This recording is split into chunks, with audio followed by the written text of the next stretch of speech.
Good afternoon, everyone.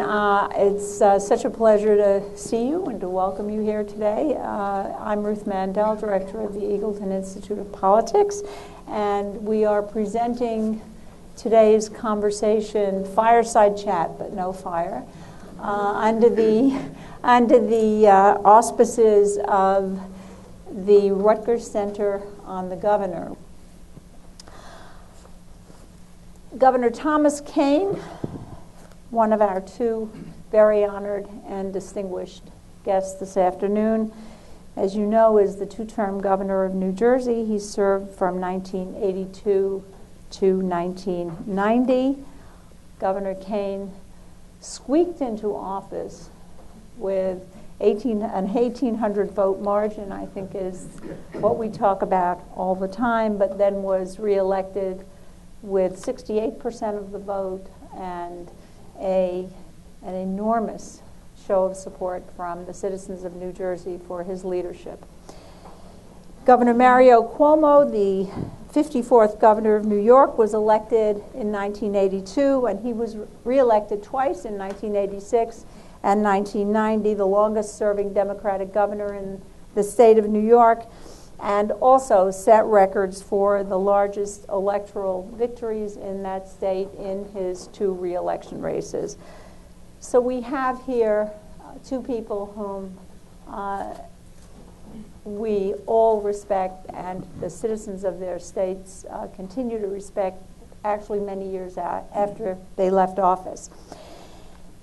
There are also two people who governed neighboring states. They come from different parties.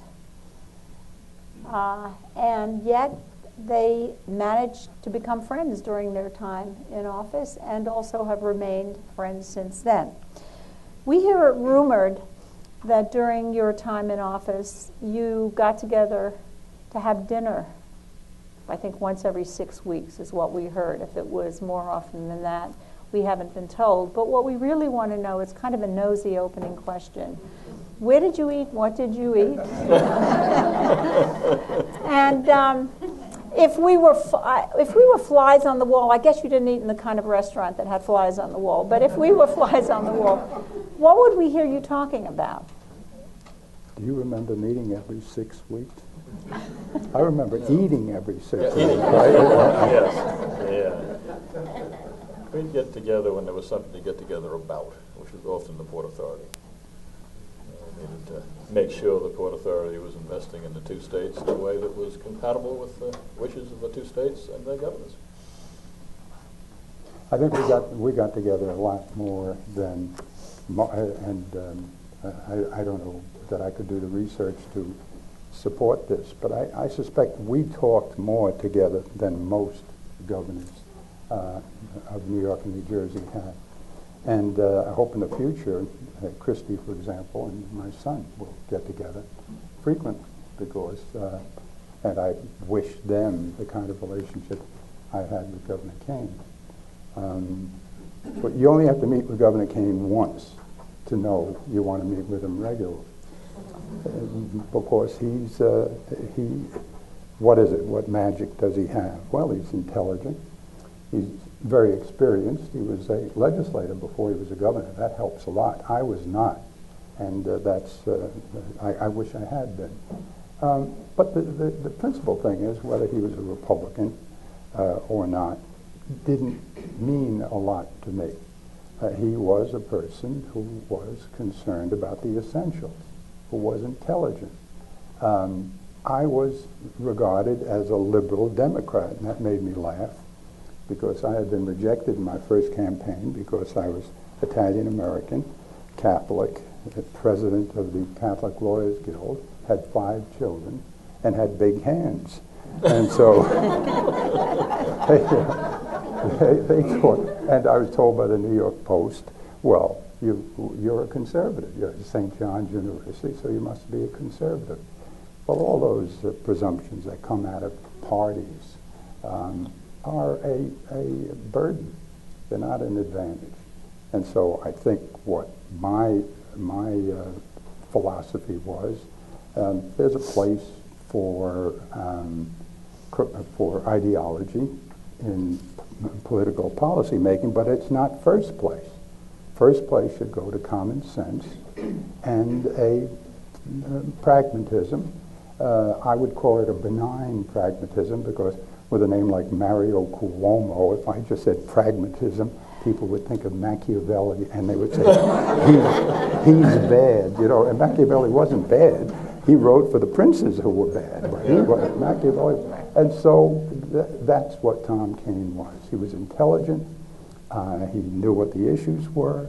We both spoke things that were basically common sense, and it's a lot easier and a lot more effective, I think, than playing the party game, because the party game, if you do it too rigidly, becomes a real problem.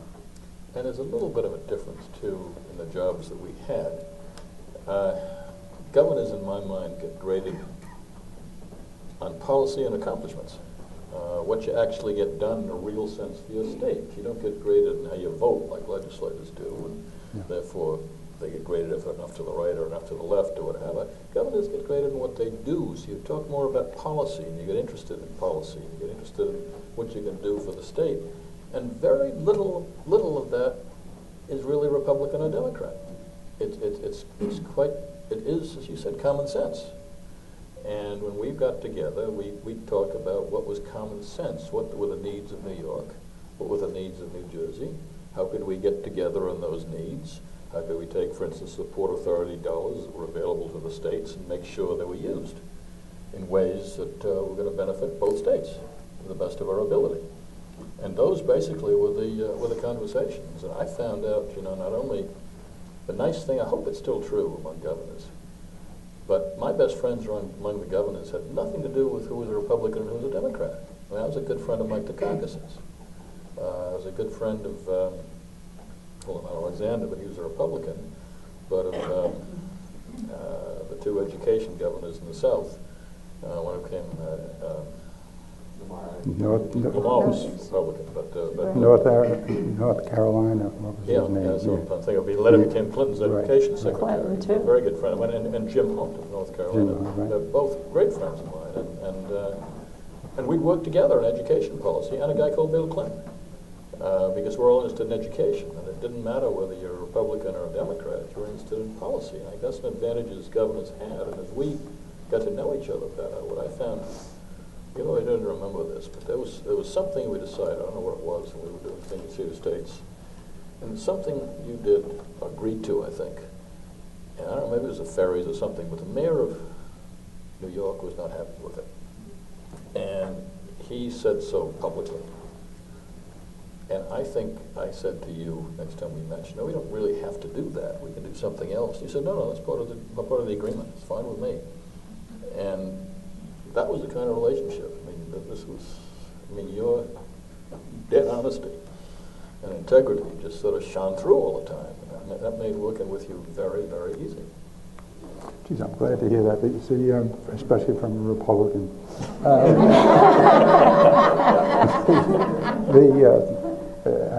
I mentioned to the governor before we came in that the one description of me as a governor that I'll never forget was delivered by a Republican, upstate Republican, who was unhappy with the budget and thought he didn't get enough money, and I had just made the budget, and he had to introduce me at this big thing, and he had introduced me many times before, several times before, and so what he said is, well, the next speaker is somebody I've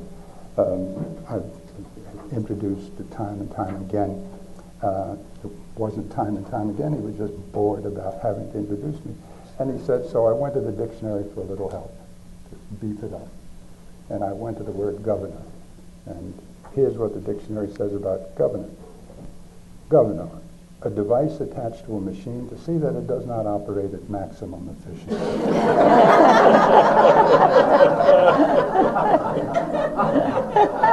So, you know, I figured Republican governors are Republican governors. Republicans are Democrats. I told him how we'd love to be introduced in New Jersey. You know, the introduction of a governor of New Jersey is the first governor of New Jersey was Ben Franklin's son. And he was a bastard. And that set the precedent. But, you two both make it sound like, talk about a love fest, and it's not that we didn't kind of expect that, because we know you invited a friend, and we know you've been friends. But it is not a love fest out there today. And so much of that has been described in partisan terms, as I've been hearing, especially in the last 24 hours, troubles with hyper-partisanship. Are you saying that the nature of the office of governor makes partisanship irrelevant? Or is this very much about you two as unique individuals? Can we learn something from your experience together across states and across parties that are lessons for other people in other places? Well, I think partisanship is a very big issue and a very big problem. And what's happening at the moment is a good demonstration of that. You have the Tea Party people who are apparently the ultimate in commitment to a solid code that they think of as their ideology. And so they insist on no big government. Big government is bad. Little government presumably is good. Now, of all the stupid things to say, and that has to be number 1 or 2 on the list. Big government is bad? You mean the military? You mean the space program? What big government is bad? You mean Medicare? You mean Medicaid? What big government is bad? What little government is better than big government? That's an absurdity. You'd never catch Abraham Lincoln talking about big government, little government. He'd talk about government is the coming together of people to do for one another collectively what they could not do as well or at all privately. If they could do it privately, they don't need the government. If you need it, education, health care, and the market system doesn't do it, then the government should. That's it. That's all you need. That's Lincoln. Lincoln never talked in terms of ideology. And Lincoln, I guess, was a Washington fan, because George Washington said the last thing you should do is have parties. Unless you want to go out and celebrate. But, but he meant political parties, because as soon as you have a political party, you are identifying, opposition. And so you can have, again, ideology has a place. I'm a general emphasis, perhaps. Women are a big thing in my life in terms of giving them a place, and I did it and spent a lot of time doing that with my appointments. I set a record for women. Immigrants are important to me because I'm the son of immigrants. And yes, that kind of emphasis, perhaps. But to get specific about it and take only ideological points of view, and to hear a Republican leader now saying, I will not use the word compromise. Compromise is out. What the heck kind of thing is that? You've got to be able to deal. You have to make deals. You have to be supple. You have to bend. You have to give. You have to take. There's no magic to it. I really do think it's all a matter of common sense. Governor Kean, I actually heard the other evening in an interview on television, the incoming speaker, Boehner, very much backing off from using the word compromise, as if somehow it had become an unaccepted, get it out of the lexicon of American politics. Well, compromise cannot be a dirty word, because that's how things get done. You never, if you come up with a program, you never get 100% of it, even when you have your own party. There's going to be some picking around the edge. You can say, I won't compromise, and you get nothing. Most of the things I think both of us are proud of, governorships, were done through compromise. You didn't compromise in principle, no, but you compromised in some of the details to get the greater end through. And without that, nothing happens. And that's what we have in Washington now. If you don't want to talk to each other in any way whatsoever, or you just the other guy's point of view is just not worth considering, then be prepared for good luck. And we can't afford it in this country now. We really cannot afford it. Of all times, this is the time where good men and women have got to work together to get good things accomplished. Otherwise, we're all going to end. Somebody said the other day, you have a left wing and a right wing, and in between, the bird is dying. And that's, we can't have that. Well, what's happened now with the taxes, et cetera, is a pretty good example. If Obama had been absolutely rigid in his position, we might have gone without any kind of legislation, and that would have left you with tax increases for the whole middle class and all the rich people, and that would have been a disaster. And so he became supple. Now, he got his party, he lost part of his party. The so-called liberal wing said, well, you shouldn't have made any deal at all. What he said is, no, I will have to make a deal to get what we need. 77% of the people in today's poll said they liked it. 77% of the people. Why? Because they're hungry for some kind of progress. And to hear the president haughty and sitting back and saying, no, I will not budge, and the legislature saying, you can go to heck as a result, and we're not going to compromise. How does that make the people of the country feel? What the heck is this? In whose hands are you leaving me? So there's a lesson here. You said it, but there's a lesson here because if you think about it, they made this deal. The left wing immediately attacked it. Has been attacking it ever since. The far right attacked it, including some of the columnists, and said they would never support it. And a lot of the press attacked it editorially and said it's unconscionable to make a deal like this. And as you say, 60 to 80% of the American people stood up and said, thank God they made the deal and we support it. Not that we'd for all parts of it, we support the deal, we support the compromise. I think you're right. People have been standing up and really wanting the two parties to get together on something. And now they did it. The American Party is saying hurrah, and I think the Congress, if they turn this deal down in some way or the other, are going to go from whatever they are now, at 15% popularity down to 10. But they're, it's Is there something during your time as governors, and particularly your relationship together, that you could point to as an example, and maybe a constructive one, an educational one, an instructive one for people today, of compromising? That is, when did the two of you, in meeting together on, you mentioned the Port Authority before, there are other issues, obviously, New York, New Jersey. Can you think of an example of when both of you, with the best intentions for your state, made compromises, and what specifically were they that benefited the relationship and the states? Well, we compromised all the time.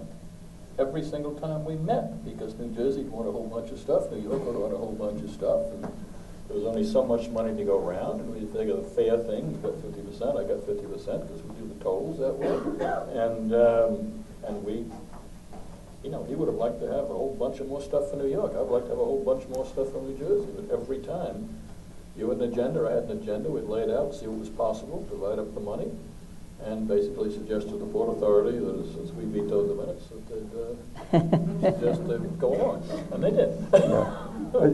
but what you had to do is give something up. Yeah, that's right.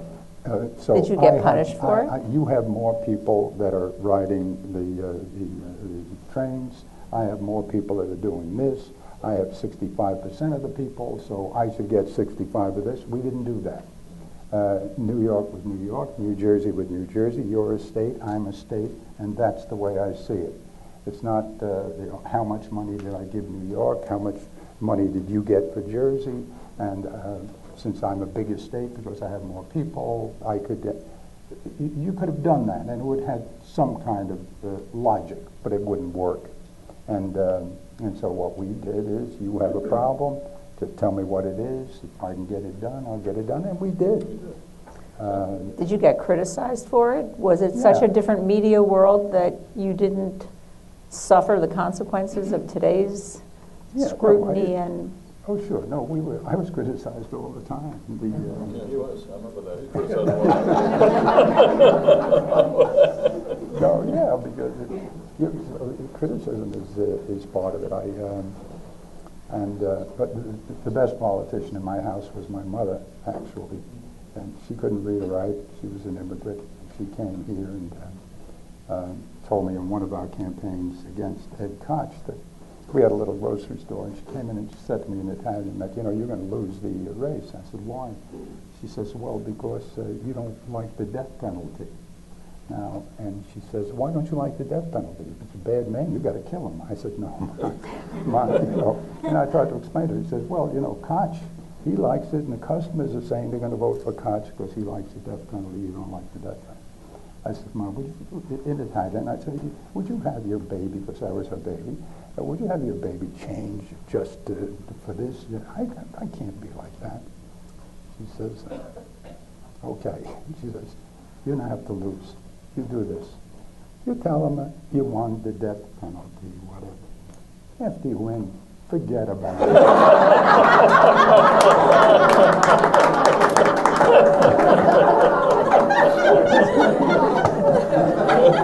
I've been tempted.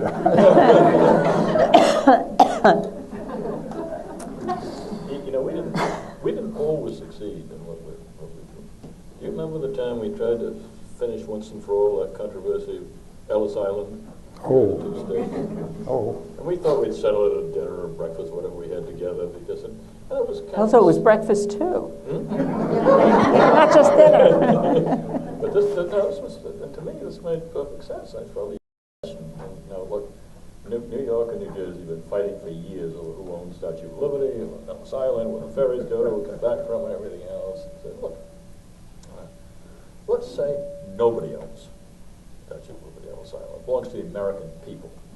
And so what do you do about all the revenue coming in from the tourists as they build all these tourist things? So the suggestion was take a whole sales tax or whatever, apply it out 50-50, and give us a program for the homeless in both states. Seemed totally sensible to me. I don't think either legislature bought it. They couldn't get it through either state. They wanted to fight. They kept on fighting and finally settled in court. Yeah, the legislatures are nice. I wish we didn't have them. And sometimes you have to make deals that are not. For example, I wanted a seatbelt law, and I did the first seatbelt law in the history of the United States, I think, except for Massachusetts. I guess it's New Hampshire. Every state in the Union now has a seatbelt law.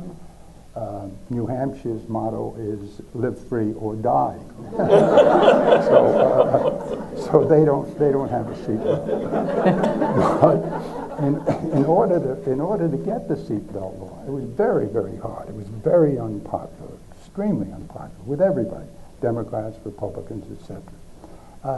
I don't know how many things I gave away as governor, one at a time. Same with the death penalty. I stopped the death penalty every year for 12 years. And one year we got within 2 votes. And I'm not even going to tell you what I gave those 2 guys. But so you Please do. Yeah. No, you had to give things up. But I did get the seatbelt and seatbelt law. And this is a story I have to tell you, and it's about one of the people I loved most, Tim Russett, who in my first years was, he and Andrew were my principal aides, and Tim was a great, great guy, and he was thrilled when we got the seatbelt law done, and the day after I signed the seatbelt law, we were in Buffalo, where Tim lives, and in a caravan of small cars, the K cars, the Chrysler, I think, was trying them. And I told Tim, all right, you get in the back, I'm getting in the front. And he says, why should I? I says, because they shoot at the guy in the back, not at the guy in the front. So Tim mumbled a little bit. He got in the back, and we were going. Now this is the day after I signed the seatbelt law, and a car hits the car behind us. They hit us. I go forward and hit the dashboard, I had not buckled the seatbelt. Seatbelt. The car behind us was filled with media. They jumped out and ran up, and Timmy ran out, because he was my media guy, and one of the media people said, "Is the governor all right?" And Timmy said, "Thank God for the seatbelt."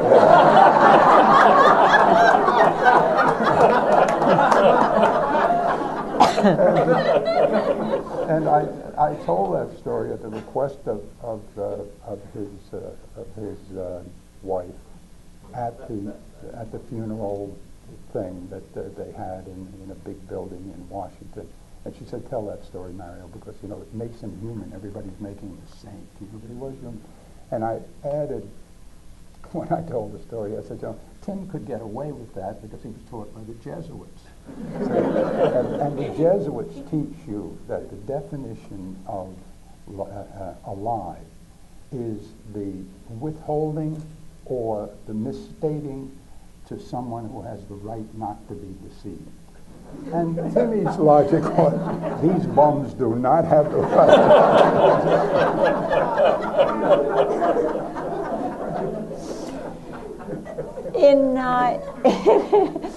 In talking about the collaboration, and Governor Kean, you immediately mentioned the Port Authority. Of course, when everybody thinks about two governors, New York, New Jersey, that's the first, I know on our team, that's what people started to talk about immediately. Are there lessons from that experience beyond, you've both talked about the importance of just collaborative leadership is what I'm hearing. Are there lessons for today in the situation? We have a current situation with the ARC tunnel and the proposed additional connection between New Jersey and New York. Are there lessons from that you could share that would be helpful for today's situation? Well, I think there are all sorts of. By the way, you don't always agree, because I was elected, I guess, 1 year before you were. Yes. I don't know if it was 1 year before Mario was elected, and I've been in office about 2 months. And Hugh Carey calls and says, "We got to have dinner." So I'd just been sworn. I was trying to do all the budget stuff, and I said, "No, very important. We got to have dinner." So we meet in a restaurant in New York late at night. I didn't know Hugh Carey really at all, and he's a pretty forceful fella, We were having dinner, and he said, "I'll tell you what I want to do here." But I've only got 3/4 of a year left in office. Big thing to do. You and I have got to sell the World Trade Center. And the money can go to both states, and we can do all these wonderful things in the 2 states, and I want to do it for some time. Now I got a governor, you and I can do it together. So I said, "Well, interesting thought." He said, "Do you think you ought to do it?" I said, "Well, just when I elected governor, let me go back and think about it." And I called the guy who was Peter Goldmark, who Yes, was then running right. the Port Authority. He said, "That is the stupidest idea I've ever heard. The thing is going rocketing up in value. It's going to increase tremendously over the next couple of years. It's going to be an engine of growth for the 2 states." And he was right. And but that's Hugh Carey was not happy that we didn't in his last year sell the World Trade Center. Yeah. He has some funny ideas. I was his lieutenant governor, and it was an experience. That's all I'll say. You can get in trouble with some of these decisions, not only with the public, but my 2 sons are here. I remember when I signed the bill to raise the drinking age to 21. Oh. I think you all were, 17 at the time? 16, 17? You were a year and a half away from being able to drink. And all your classmates were too. All your friends were, and all of a sudden your father says, no, 3 or 4 more years. You get in some trouble at home every now and then. Decisions you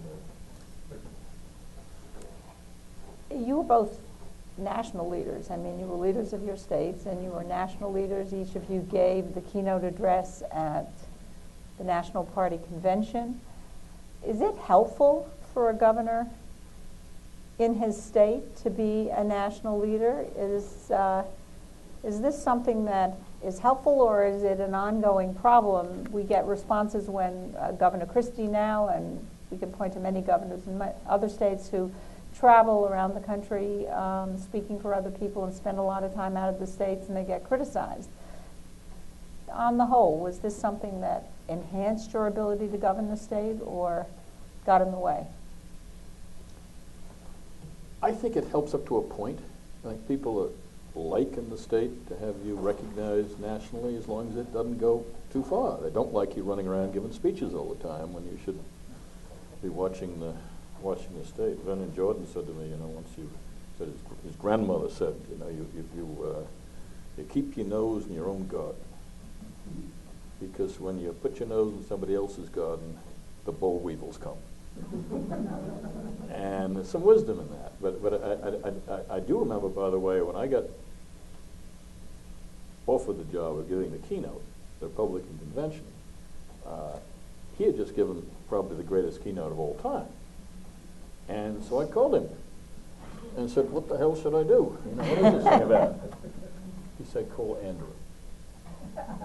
And it was good advice, because Andrew had negotiated for you, and I ran into the same, there are awful people at the convention who try to work for the various, they think they're doing their job protecting the nominee or whatever, but they try to censor your speech, they try to worry about how you do it, they try to do this and that and so on.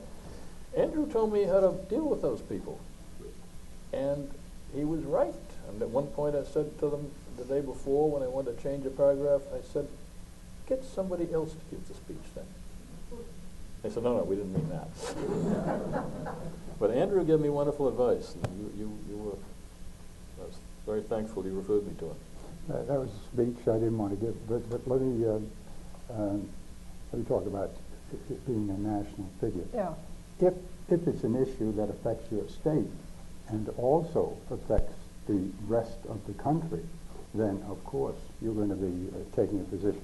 Just the other day, I was shocked to see it in the New York Post. There's a picture of Ronald Reagan and me head to head in a kind of combative stand.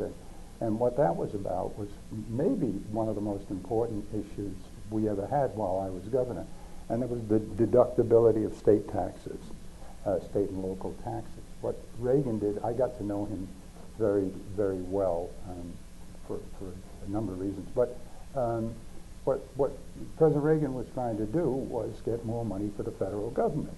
Well, yeah, but if you took states like New Jersey and New York and Connecticut, and all of your people couldn't have deductibility, that would be a terrible hit. And so somebody had to speak out against the Reagan position, and he. This was relatively early in his presidency. And so I got a couple of phone calls. I did it, and I called other governors, and we put together an argument, and we went to war, and we won. And it wasn't partisan. Not partisan. He was at all. leading on behalf of all the governors. And we won. The keynote, I probably didn't tell you this about the keynote. The keynote I gave in 1984, I gave very reluctantly. I had Tim, I had Andrew. Mandel was running. I was very close to Jimmy Carter. I still know him and like him. But I was very close to him, and I had promised him I would back Mandel. And so I'm backing Mandel, and he's afraid that the Kennedys are going to do to him what they did to Carter, and that is run against Carter at the convention. And so he was very worried about that. It was getting very close to convention time. I was trying to help him. He needed a keynote speaker. So I went down and saw Ted Kennedy. I'd never spoken to him before. We had a couple of drinks, more than a couple of drinks, and I came back with a deal and called Mandel, Timmy, and Andrew in the room and said, I've spoken to Ted Kennedy. He will do the keynote, but he will endorse you first. And he'll endorse you, and then he'll do the keynote. We got him all, and he said at the other end of the phone, I don't want Kennedy. And I said, what do you mean you don't want Kennedy? I almost drank myself to death getting and it's Ted Kennedy. I think Mandel was thinking that Kennedy gets up there even with a promise, and he gives one of those great speeches, and that's the end of them. Yeah. But whatever he was thinking, he said, I won't have him, and that's that. And so he hung up, I hung up, and I asked Timmy what he thought, and Timmy said, I don't know. Andrew said, I don't know. And then Timmy thought again. He says, maybe he's just afraid of Kennedy even with that. I said, well, whatever. And so we had no keynote speaker. He called the next day, and he said, you told Jimmy Carter that you would do anything but commit a sin or a crime to help me. He says, you do the keynote. I said, that might be both a sin and a crime. And he said, no, you do it. And I went to Timmy and Andrew, and I said, what do you think? And they said, you promised, you have to do the damn thing, and just do it. So I took my speech I had given previously. We worked on it overnight, and I got up and gave the keynote, and just whether by accident or whatever it was, I think a lot of it's serendipity. I think the most important thing in life, especially political life, is the things you don't control. Being in the right place at the right time, just being lucky. You hit the right issue at the right time. And the things I had to say were not new. They weren't terribly clever. They were very plain things. But the things I felt deeply, they felt deeply. And you could see it talking to them. You talk about your father, who you saw bleed from the bottom of his feet, as a grocer who had worked, his feet were all blistered because he had been up and been to Wallabout Market. And you could see people in the audience, kind of turning. And so it was an accident. It really was an accident. It was not a great speech. It was, heavily applauded, etc. But it was coincidence that what I was feeling, they were feeling too at the same time. I didn't give them the feeling. I just reminded them of it. What did you mumble? It was a great speech. First of all, it was a nationally recognized great speech, but you can't run away from that. You're stuck with it. Circumstances, they were important. I was hearing my speech the night before, and I got a call. The president has just nominated Dan Quayle for vice president. So, as I gave the speech, the story was, who was Dan Quayle? Which I still wonder, but...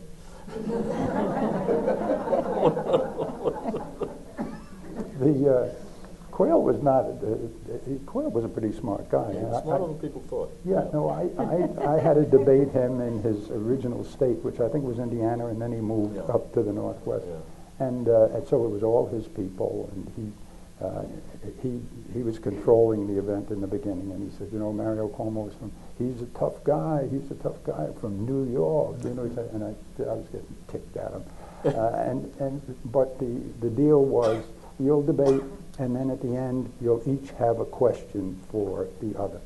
And I was thinking as hard as I could, I'm going to nail this guy with something.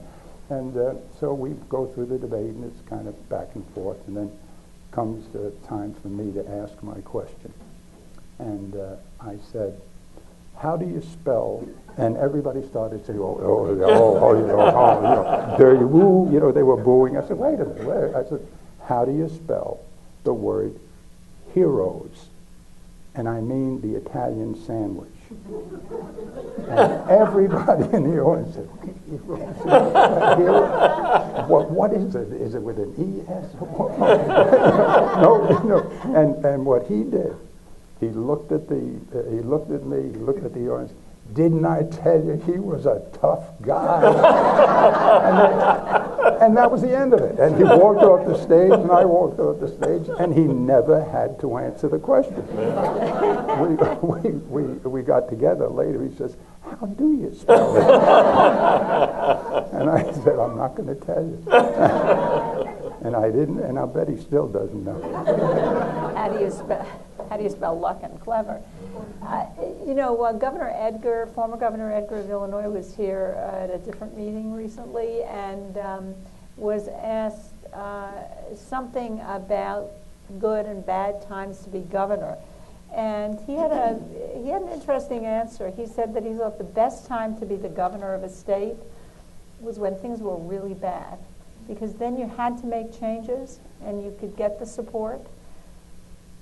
On the other hand, I think about the current president of the United States and wonder if he would agree that the best time to be in executive leadership is when things are bad. I'm wondering about your views of that and how you think that applies to your time as governor. Well, I think it's fine as long as they get better. I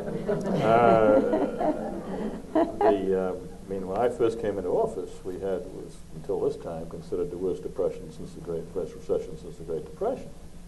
We had no money. I had the other party in control of both houses of the legislature. I mean, it was pretty. That first year, and I've been elected by the smallest margin in the state's history. It was a tough time, but we were able to do things.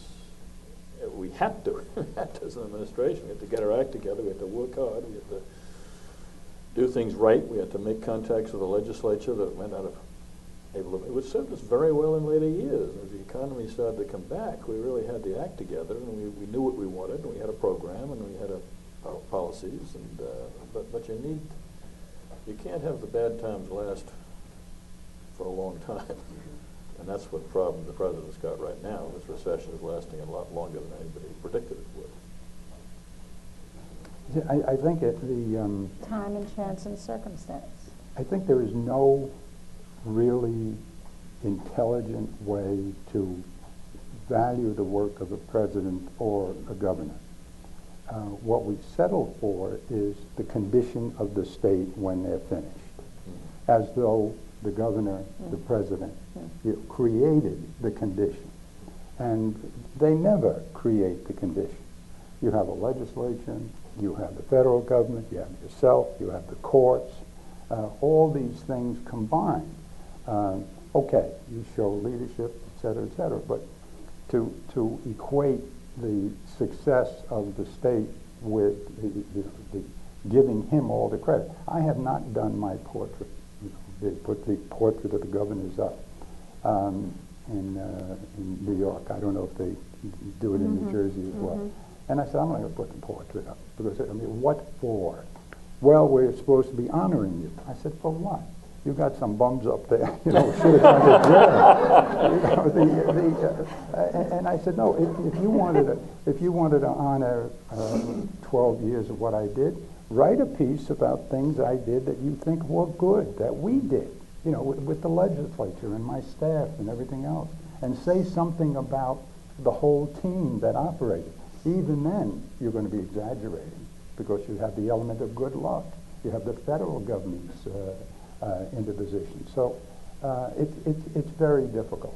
If you can finish with a good record, if it comes together, your good fortune and the end of your term, then they think of you as a good governor.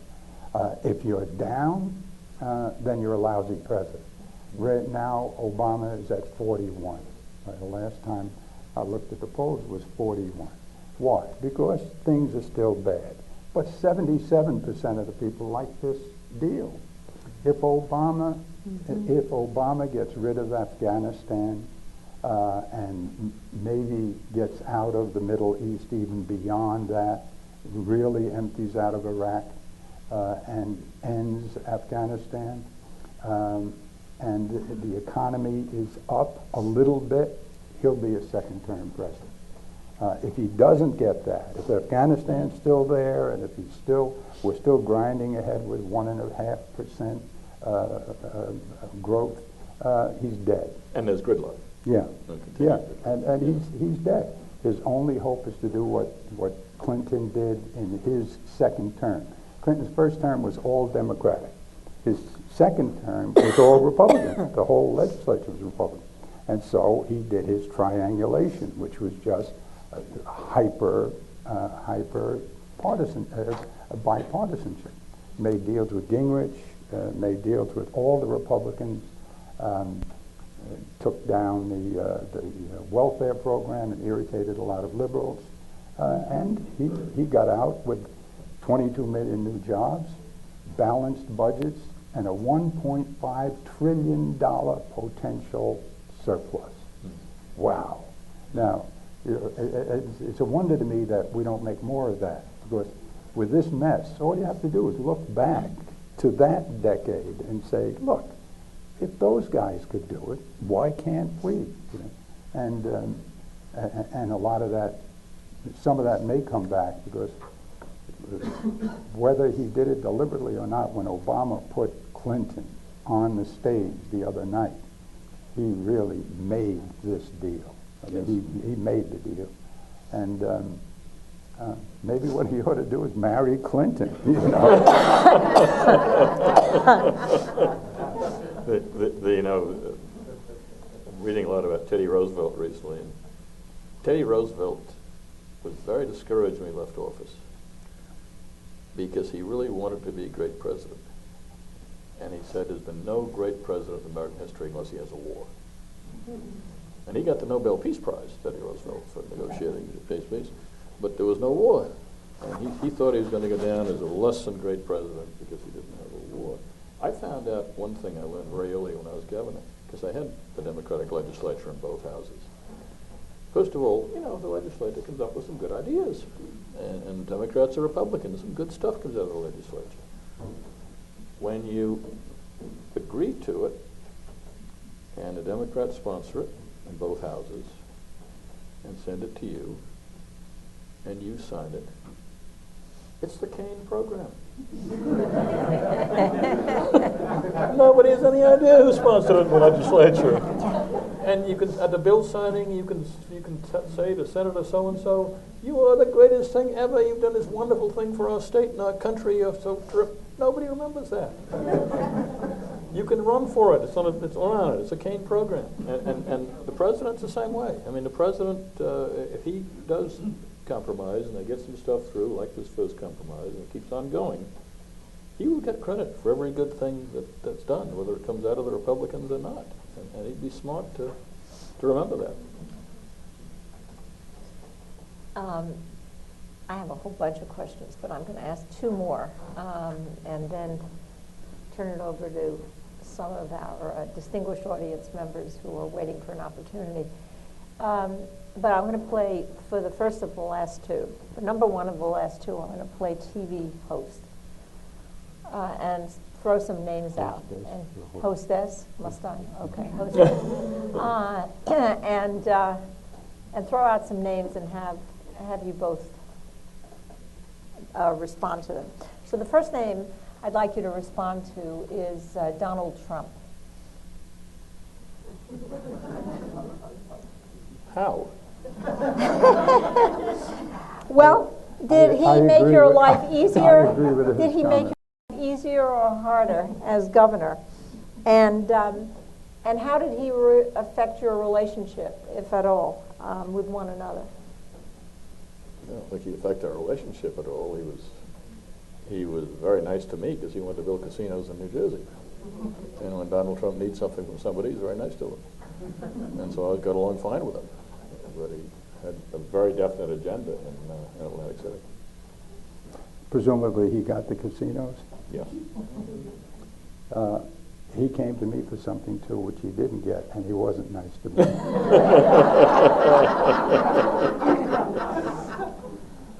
Enough said. Yes.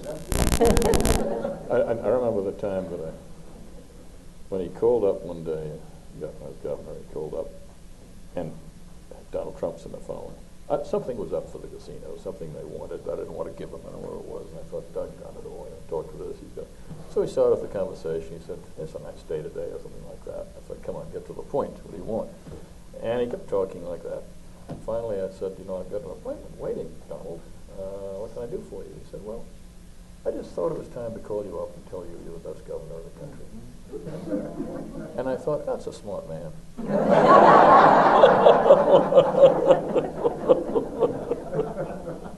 Do you remember, by the way, I was just thinking, as I was sitting here, do you remember the time we took on the State Department? Over the Korean airliner? Vaguely. It was interesting. This was Port Authority again, basically, but it was the Russians shot down a unarmed passenger airliner, including case there was a congressman on board because it strayed a little out of the regular airlines and over some Russian territory, and they shot it down.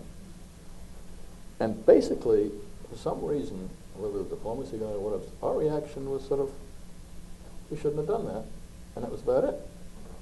And you and I were talking probably about something else. I don't know if you suggested or I suggested it. Well, you suggested it.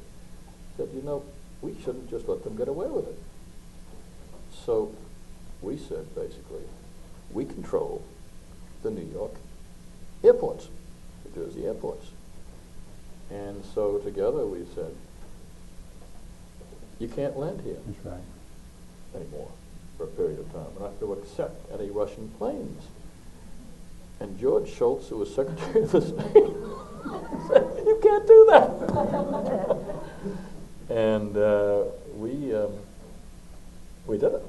And they didn't land for that period of time. In fact, I think at one point Gromyko was coming to speak to the United Nations.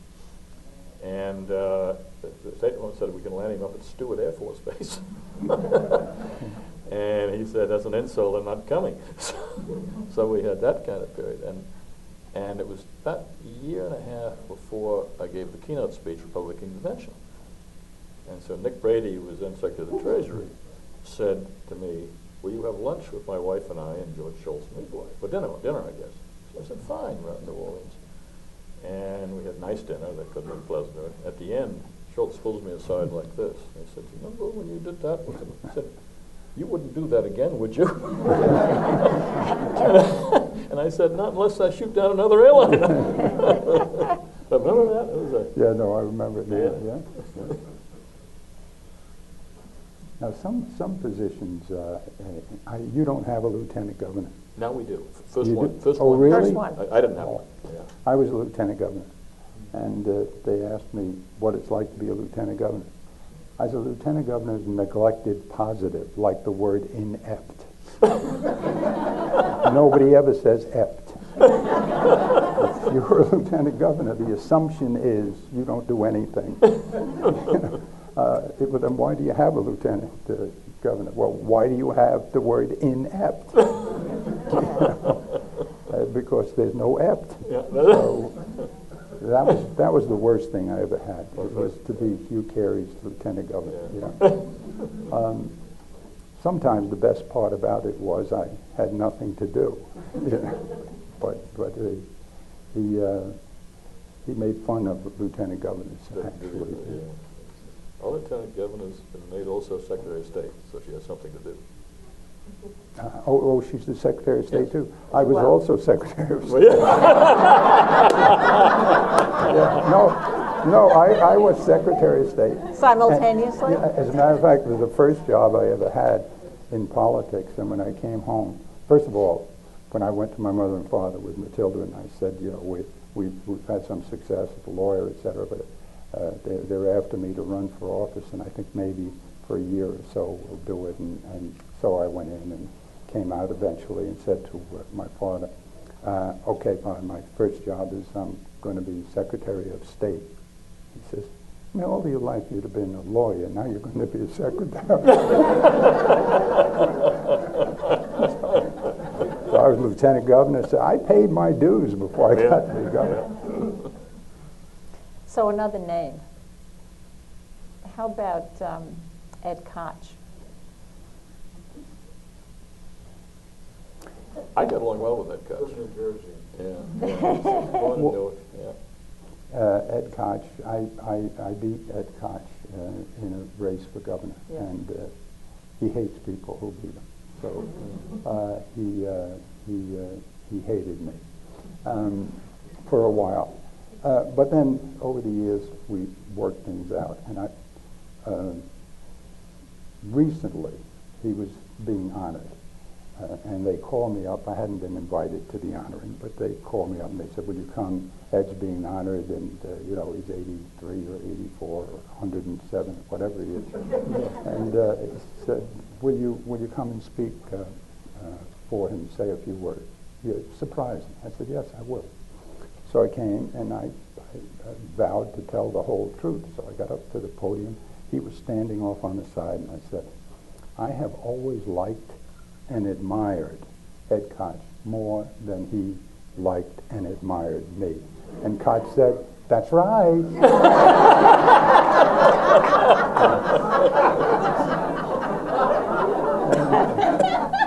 And everybody laughed the way you did.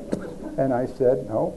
And the truth is that it is said about Koch that he beat me in a mayor's race in 1977, and I beat him in a governor's race in 1982. That's incorrect. It's true that he beat me in 1977. I did not beat him in 1982. He beat him in 1982. And God said, "And that's right, too."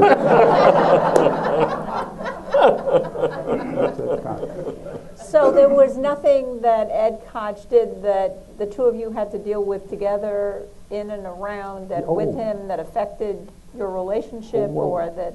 One thing that people probably don't know, Leon Hess, may he rest in peace. Okay. I was dealing with Hess trying to get Jersey to give up, you know, to bring him back to Queens or anywhere. And I was doing very, very well. And then Koch wrote him a letter in which he called him all kinds of names, and Leon picked up the phone. He said, you know, I meant to do it, but I will not do it as long as this man lives. So we stayed in Jersey. Yeah. So that's... We hadn't, you know, I was the one, of course, who negotiated the Jets into New Jersey. And I'd never met... Thanks for that. Yeah, I know. I'd never met Leon, although we had a lot of mutual friends. And he was negotiating with the people at the Sports Authority, and they were having lunch at 21 trying to work this out. And they hit a snag.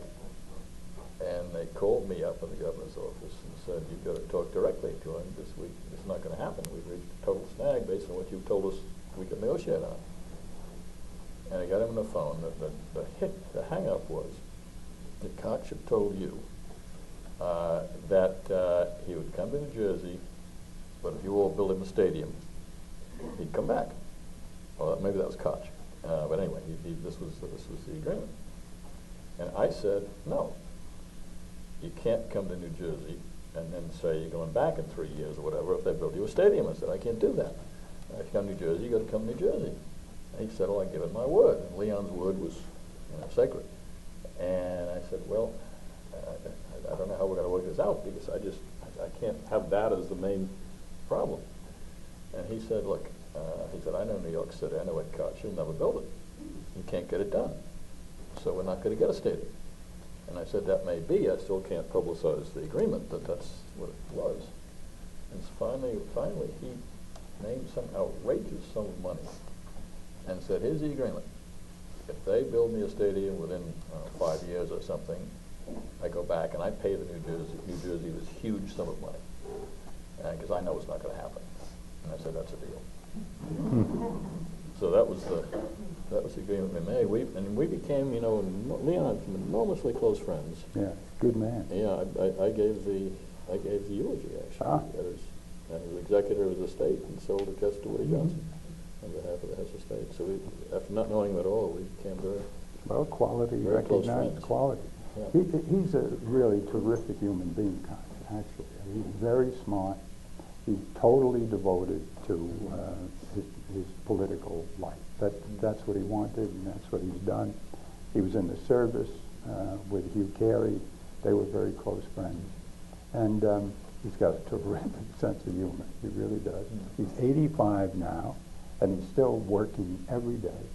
He called me up and says, I'm going to go with Andrew from the beginning. He says He's back, and he's proven he can take a punch, and I'm with him, and he's been with my son, and helped in a lot of ways. So he's, the two stories I told you are absolutely true, but he's a terrific guy. We used to have dinner together also periodically. Often at Gracie Mansion, we'd have these dinners, and we have these dinners so we could talk about Ed Koch usually, frankly. It was that simple, but they were fun. And then one time he said to me, you know, you've got to come out and come to my favorite Chinese restaurant. So we went out to a Chinese restaurant in the Village, I think, and there's a picture of Koch in the window of the restaurant. And I said, Mayor, you know, I've seen your picture in the window of more than one Chinese restaurant around here. How should we know what you really like and don't like? He said, see if I'm smiling. I tell you one thing about Koch. Koch, I won in 1982 after the best candidates, the best Democratic candidates, quit the race. The reason they quit the race is that Rupert Murdoch, who had bought the Post and was ensconced in New York and still very powerful, very rich, and the New York Times got together and said, we're going to make Koch the next governor, okay? And he put him on a boat. They went over to London. By the time they came back, they had convinced Koch that he should be the governor. And all the good candidates we had, Stanley Fink, who was a really brilliant legislator, and 3 or 4 other people, all of whom were better candidates than I had never won a big race. They said, you're not really a politician, you're still a lawyer, all that stuff. So there was no way I could win. Andrew came and said, you can't run, you got to get out the way everybody else did. The Times called me, I had lunch with them, and they said, you got to quit this thing, take a job with them, because we're going to make Koch the mayor.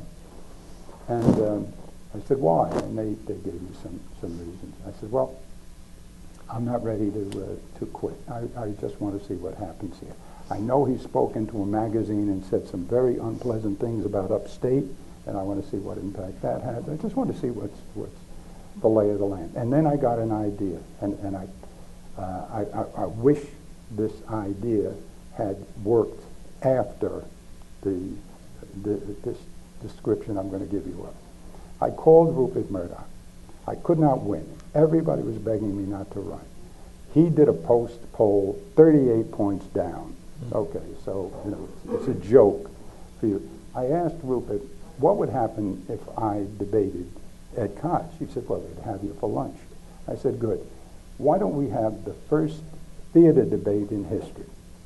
And he said, well, what's a theater debate? I said, well, let me say first, the debates that we have now, presidential and otherwise, are a joke. Everybody knows what the question is, and everybody knows what the answer is. And you get a minute and a half to talk about abortion or religion or this. I said, it's an absurdity. So in this, you do it as though it were a stage play. You have an audience, a live audience. They're there. They can react any way they want. They can whistle. They can, and you put the 2 guys or gals who are debating on the stage with no agenda, no questions, no answers. You flip a coin. Somebody calls. He gets it. He decides he will speak first or second. You can have Roger Wood, who was working the Post for him. He will be the only other person on the stage, and his power will be the power in the courtroom, relevance. The only time he can intrude is to say, that's not relevant, move on. And he said, oh, this sounds absurd. I said, it's not absurd. Look at what you'd be testing. You'd be testing his patience, or what he says when he doesn't have notes, what issues he raises, whether or not he lets the other guy speak. I said, it would be the best test of 2 candidates ever. And Rupert said, it sounds too fluky, talk to Clive Barnes. Clive Barnes was the theater critic. So I called Clive Barnes, and he said, the Australian. And he says, what a marvelous idea. And I said, he says, and what about the people in the audience? I said, they can whistle, they can throw a banana, they can do whatever they want, you know. And he says, I think it's a good idea. He convinced Rupert to do it. I got a call from David God, who's still around. You SOB lousy, he cursed me. He said, you went behind my back. You went directly to this guy. You broke all the rules. I said, listen, let's have the debate. I think it's going to be intelligent, and I think it's going to be good. We had the debate. We were allowed 100 people. He had 200 people. His 200 people sat in the front. My 100 people sat in the back. I came in the back door. My people were all union guys, basically. I came in the back door. When I came in, I was late, you know, to the breakfast. There was a breakfast thing. All my people stood up. When they stood up, the people in front of them stood up. And so everybody stood up. And Koch was furious. We got on the stage. This is exactly how it happened. We got on the stage. Roger Wood threw the coin, and he told Ed he could call it. Ed said, heads. He looked down, and Roger Wood said, heads. Koch, you have the choice. I grabbed the mic and I said, that's why he wants casino gambling. And he went bonkers. And we argued for an hour and 10 minutes. And we were interrupted only twice by Roger Wood. And nobody shouted, and nobody screamed, and nobody threw a punch, and nobody said anything really stupid. And you don't win debates, you lose debates, but you don't really win debates with knockout punches. You know, how many times can you get away with, I knew John Kennedy? But they've never tried it since.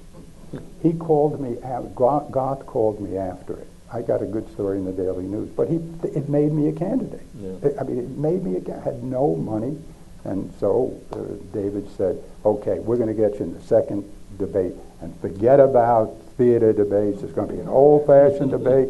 And I said, okay, what second debate? And he said, second debate. You had your debate, now we're going to have a debate. I said, I didn't make an agreement to have a debate. And he said, why? And then another string of curses. I said, listen, I'll do 4 debates, but I will not do 1 debate. Bang! The phone went down.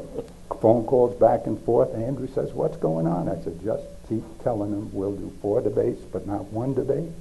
We got 4 debates. We won by 6.5 points. No money. We spent, I think, $1 million. He spent $3 million. We won by 6.5 points. And nobody's tried it since. And why it doesn't appeal to people, you know, to do something like that instead of just asking questions everybody knows are coming and hearing answers everybody knows are going to be uttered. That's the biggest disappointment I've had in politics, that nobody's tried it a second time. It probably scares the candidates and the campaign staffs. Probably The other is so predictable.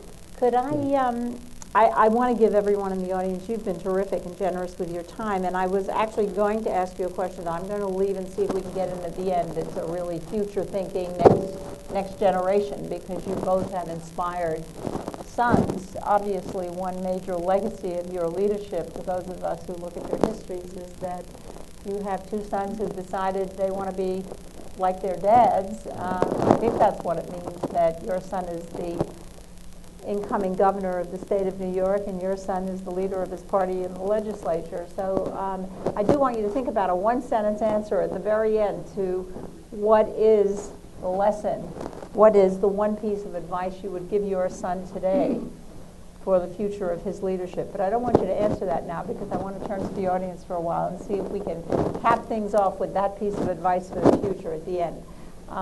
So if people would like an opportunity, yes. Barbara Buono. If you would, the microphone over here, please, if you would say who you are. I know who you are. But Senate Majority Leader Barbara Buono, Governor Cuomo. I have always read that you have expressed ambivalence about your political ambition. First, is that true? And if so, did it figure into your decision not to run for President of the United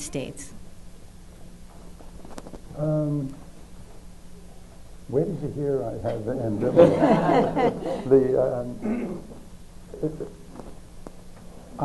I never read a board of directors meeting of the New York Times. Abe Rosenthal looks down and says, "I don't think you have the fire in the belly." I said, "Abe, show me a guy with fire in the belly. I'll spritz him in the mouth with seltzer." I said, "No, I don't have fire in the belly." He says, "Why not?" I said, "Because I think there must be people out there better than I am to be President of the United States." Oh, come on, that's big talk, that's noble talk. I said, "No, that's, I know I'm good enough to be governor. I've proven that. Yeah, great, I'm satisfied with that, but I can't believe there's not somebody out there." I was for Kerry, frankly, not John Kerry. And I thought that he was better. And it was as simple as that. The press wouldn't accept it, and so I thought of a single line that I used over and over to the press. I said, "I have no plans to think of running for president and no plans to make plans." Okay? But they just kept coming. They said he's Hamlet on the Hudson. I never changed anything. I just kept saying that, but they just wouldn't believe it. They also invited me to consider the Supreme Court. Clinton did, twice. And I said to Clinton, this was at the end, when I was about to lose an election, and he thought I was going to lose it, and I thought that was a good possibility too. He said, "Well, we can put you on the Supreme Court." And I said, "No." And I told Andrew to tell him not to talk to me, because Andrew was working for him, because I knew it was coming, and I didn't want to say no, but Clinton asked me anyway, and I said no. And he said, "Well, you think you're going to win this race?" I said, "Probably not." He said, "Well then, Supreme Court." He said, "It can be terrific. You did governor, you did in the Supreme Court."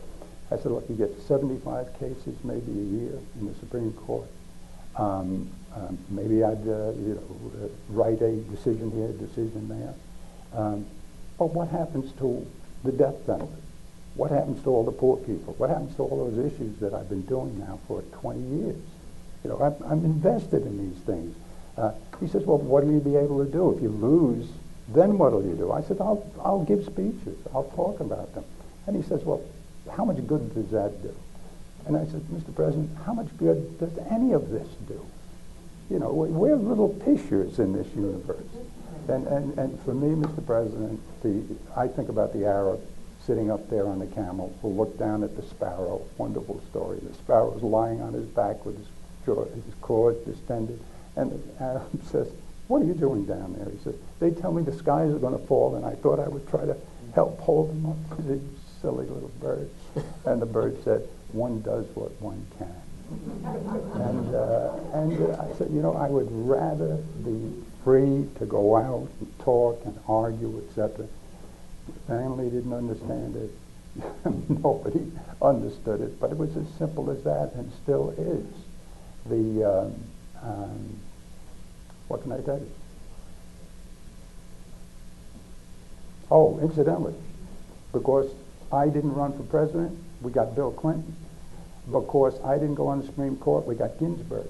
She's now stepping off. We got a terrific justice of the Supreme Court and a terrific president. You owe me. We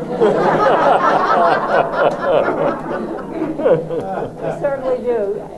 Did I see your hand up? Yeah. Oh, I'm sorry. I thought your hand was up. It's okay if your hand was up. We'll take you.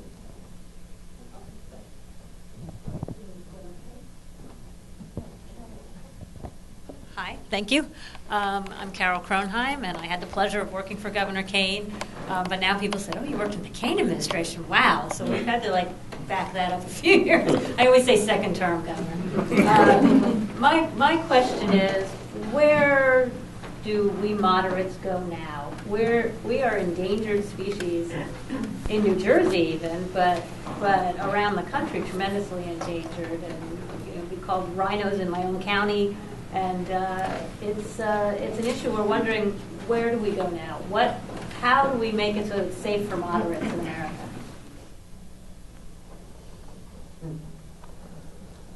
While you're thinking about that answer, Governor Kean, just for the record, for anyone who might be watching this from another state, rhinos is a term that's used often for Republican moderates these days, meaning Republican in name only.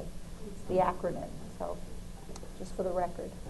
Well, names aside, and a lot of name calling in politics these days, or always has been, I guess. It's a great tradition. I mean, they asked Eisenhower what he was. He always used to say, middle of the roader. And they asked him why, and he said, because the gutters run on the other sides.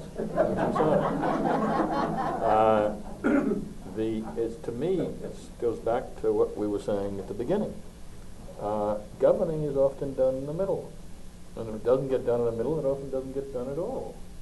And if there aren't people who can see two sides of an issue, who can understand the person on the other side is not a bad person, but simply one who has another point of view to be considered and talked to, then a system doesn't work. And I worry a lot about this business about people getting destroyed in the primaries, both parties. People who are toward the center get in trouble because they've been talking to somebody across the aisle. That's crazy. We should be encouraging people to talk to people across the aisle. That's how we make progress. And so I think, I'm proud, frankly, that I've been a middle of the roader or a moderate, or whatever you want to call me, always. And I think we all ought to be.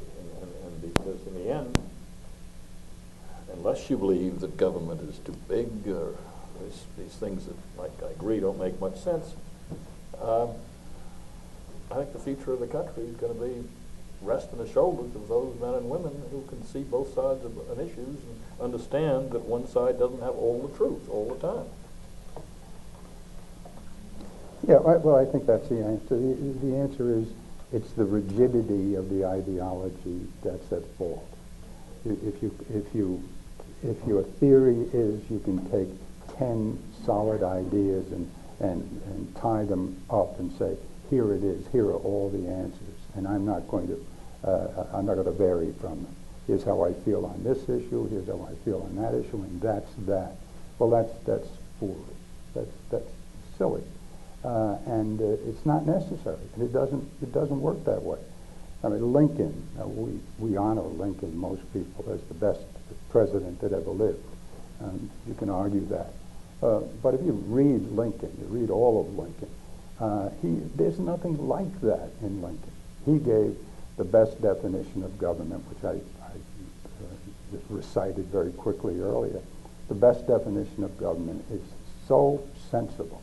Government is the coming together of people to do for one another collectively what they could not do as well or at all privately. So presumably, if you could do it privately, you don't need government. And that's what government is. It's the last choice.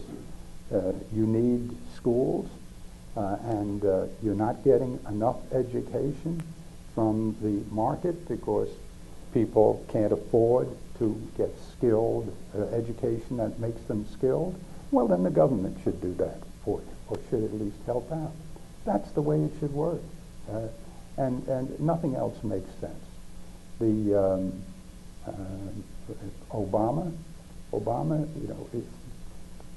the people on the left in the Democratic Party, I mean, what are they saying about Obama? They have one belief about one issue of taxes.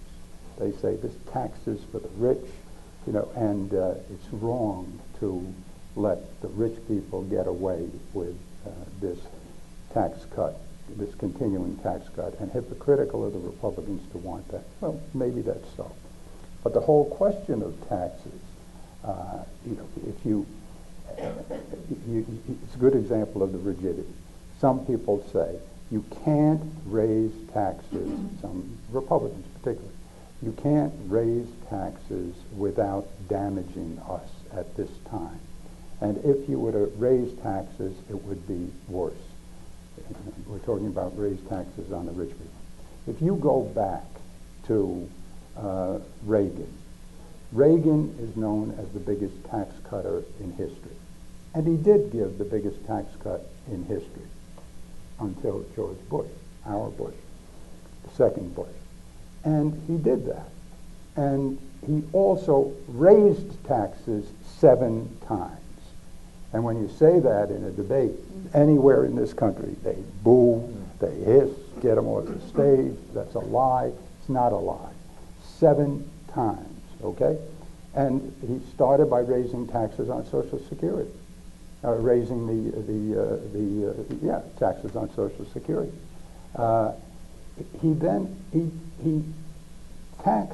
He increased taxes about $1 billion. Then the man who had called Reagan's tax policy, which was supply side, called it voodoo economics, the original George Bush, who ran against him in a primary before Reagan became the candidate for the Republicans. He married the witch doctor and became vice president. And he said, even when Reagan raised taxes, he would not. He would never raise taxes. But he raised taxes when he became president, okay? Another $1 billion. And this was on the rich and the top corporations, etc. Then came Clinton. And Clinton told Jesse Jackson and me in the March on Washington he'd do $200 billion in infrastructure if he were president. He got to be president. We went to him. Bob Rubin was appointed. Rubin, 6 or 7 months later, called me up and said, I know that the president said that he would give $200 billion. We can't do it. We have to raise taxes one more time because we're licking the deficit. This is when the Republicans thought the deficit was real. And he raised taxes, $1 billion. That's 3, Reagan, Bush, and Clinton. And what happened? $1.5 trillion potential surplus, 22 million new jobs, an upwardly mobile middle class, a shrinking poor people. So how can you argue anything, as an absolute truth? It's not like that. It depends upon the circumstances. There are a time to raise taxes and a time not to raise taxes. And every governor knows it. So you need to be supple, and that's the answer. You're right. The idea of saying this kind of tax cut is terrible, this kind of tax cut is good. I think the class warfare argument is political. I understand it, but it's not valid. I think everybody should pay some tax, and the upper rates ought to be graduated to the upper rates, but it ought to be, we ought to do something. And I just, I tell people, when I was in the legislature, this was when I was governor and I was trying to get a few taxes passed. I said, I used to tell legislators, I said, look, when I was in the legislature for 10 years, during that period, I voted to increase the sales tax, the gasoline tax, and the income tax. And they elected me governor. Right? So it's not poison, but it's the right time.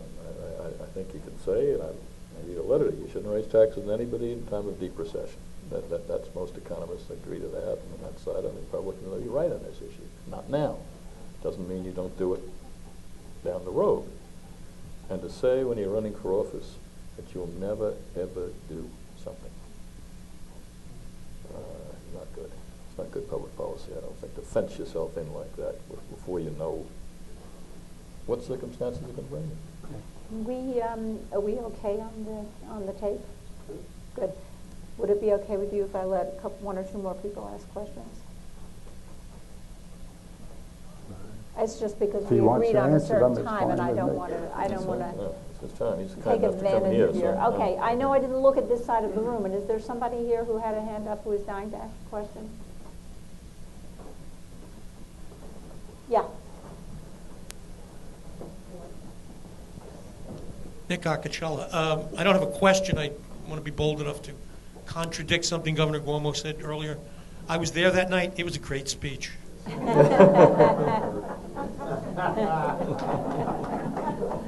Yes. Right here, in the first row.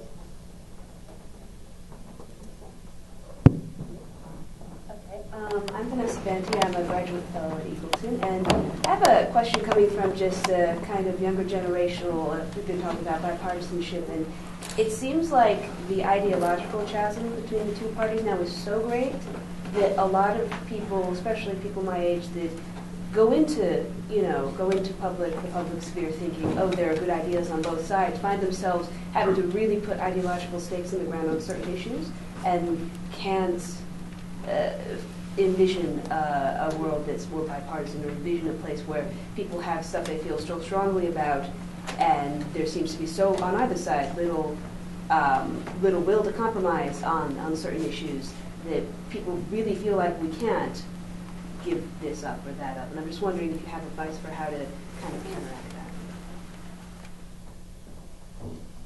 I think you're right, and it's difficult because the parties now demand certain litmus tests.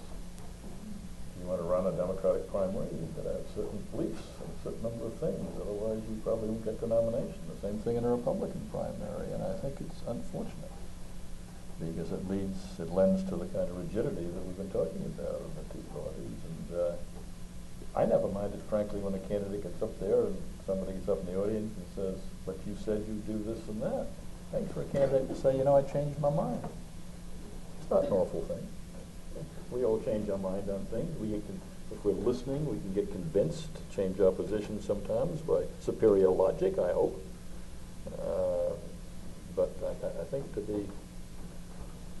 the way you're required to be rooted now and make everlasting pledges on certain issues, which may affect whether or not you can govern effectively or not, I think is a real problem with the political system. I don't know how you'd get a real accurate count, but it seems to me that right now the country of voters, unfortunately, that's a small population, but the people who vote regularly, you'd say 32, 33% call themselves liberal, 32%, say 30, call themselves conservative, and the ones in the middle are called independent. But in the 30% or so who call themselves this or call themselves that, some of them, when they get into the polling place, are going to vote the other way. When you do all the numbers, the truth is that the people who are not obliged to the left or to the right are the largest part of the voters. And I think the people understand that you need, let's use the word again, suppleness here. Very good demonstration of how silly some of this labeling is our mayor in New York City. Now, he's born in Massachusetts. He's a very good friend. We know him. Our firm represents his old company because he had to give up the company, at least theoretically. The law is the law. But he's born in Massachusetts as a liberal, and he says he's a liberal. He comes here and registers as a Democrat for his first race, and I was part of that. Why? Well, because the Democrat had a better chance. He then registers as a Republican to run the second time. He then registers as an independent because he's thinking of running for president or getting selected, and never changes a single position. So, what does that mean? It means that the labels don't mean a whole lot. And there are some things that I believe very strongly, and I'm not going to change my mind about. But most of the time, I'm going to listen to arguments. So a little bit of commitment to certain propositions. I mean, I'll never vote for a death penalty, never under any circumstances. And there are things like that. There are 2, 3, 4 of them, but they're not the things that that you need at the heart of governance. So I don't see it as a real problem. I think what's happening now in the country, I love the idea that Obama made a deal. Just the fact that he made a deal, even before you tell me what the deal is, I love the idea. And so do the people. 77% so far. That'll change. But 77% of the people are saying, at last, maybe you guys are going to make sense. Yeah, but I think it's still a problem. I agree with you totally again, but it's still a problem. I think if you want to be nominated these days in a winnable district, by one party or the other, you've got to subscribe to certain truths or you won't get the nomination. They will not nominate you. Well, there you got to be my mother. Tell them what you want to tell me. Yeah, I'm all for it. Unfortunately, we do have to come to an end here, and I want to return to that question, the future question, the legacy question. You've inspired two sons who have gone on to important leadership, presumably have a long life of leadership ahead of them. Yours, the incoming governor of New York, yours, the leader of his party in the legislature. I know you can write a book for each of them, but I want to close with, as close as possible, to one sentence each that you would give them as advice for their future as leaders. I'll start with our guest from out of state. Why? My mother taught me, always ask the guest first. So this is advice to whom? I didn't have a mother who knew how to do that. To your son. Can I give advice to his son? I will ask him whether he agrees to No, that. forget it. We'll see how this relationship. This is my turn.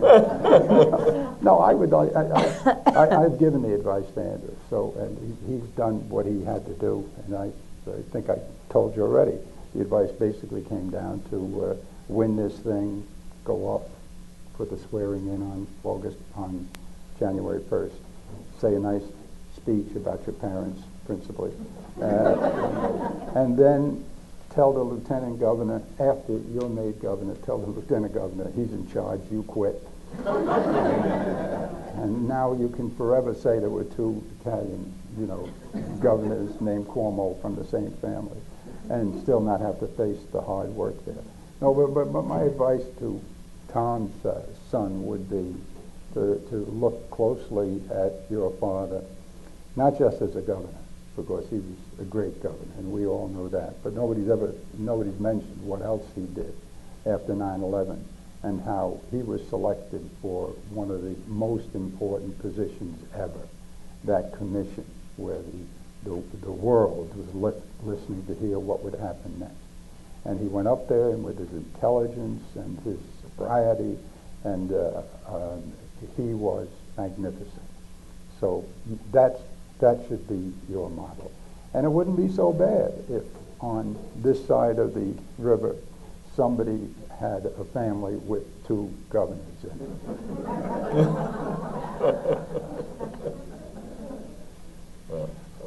We must end with you giving advice to Governor-elect Cuomo now.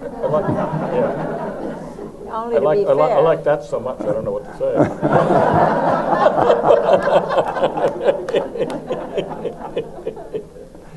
No, hey, I think you keep at it. I think the time is more difficult than the time you and I served. Absolutely.